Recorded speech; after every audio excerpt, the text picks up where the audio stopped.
Today, Governor Katie Hobbs is pledging that the Arizona Department of Child Safety will thoroughly investigate the murder of a 10-year-old girl in Apache County. Today, 12 News journalist Sean Rice went to the press conference that Hobbs had for answers on what allegedly went wrong amid claims by the girl's school that DCS should have done more. Sean?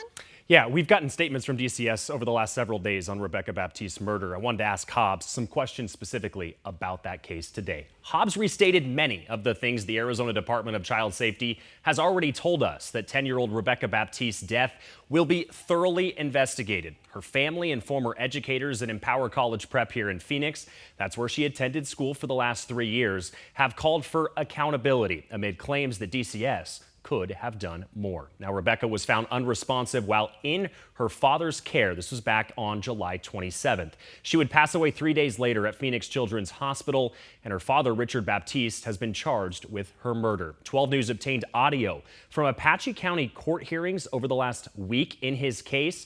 This is where prosecutors revealed the full extent of her injuries, those here on your screen. Severe bruises, markings from being slapped repeatedly with a belt, small burns all over her body from what prosecutors say are the ends of cigarette butts that were found in her dad's possession. She was found in a state of dehydration and malnutrition, and prosecutors say her cause of death may have been what's called a subdural hematoma. That's a type of bleeding that happens in the brain after blows to the head. Now, in previous days, I've spoken with leaders at Empower College Prep. They say they alerted DCS multiple times of signs of abuse, and this is how Governor Hobbs responded to my questions about this. There's been a lot made this week of a DCS Case involving the murder of a 10-year-old girl up in Apache County named Rebecca Baptiste. We spoke with educators at Empower School where she was enrolled for 3 years. They talked about multiple attempts to get DCS involved. On 4 separate occasions, they were told follow-up would be conducted. They don't know if it ever was. Should the public have faith in DCS's leadership? First, let me say this is obviously a very tragic situation, and we are certainly looking into what happened. The information we had at the agency prior to this case and what led up to her death.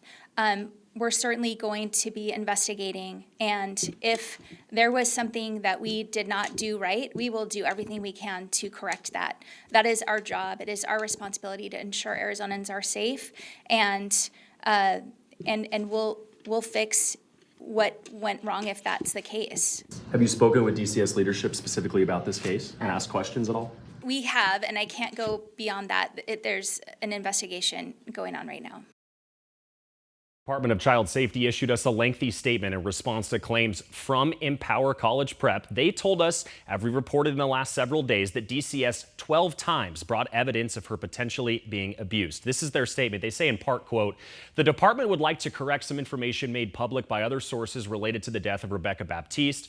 According to department records, Empower School called the hotline 5 times in the past year. They say only 1 time the allegations met statutory report criteria. The other 4 times the department was not able to investigate the allegations because they did not meet that statutory threshold for abuse or neglect." They say, quote, "We do not have any records that any relatives called the hotline after 2019 to allege abuse or neglect of Rebecca or her siblings." Now, the agency also said that children must be present or in impending danger, and there must be no other way to remedy any safety concerns other than removal of children from the home. That, of course, is if they were to intervene. Important to add also that DCS cannot force a parent to participate in any of their investigations. That's similar to a law enforcement investigation where someone under any type of investigation for a crime can choose to remain silent. We have that full DCS statement up right now on 12news.com. Tram. All right, Sean, thank you.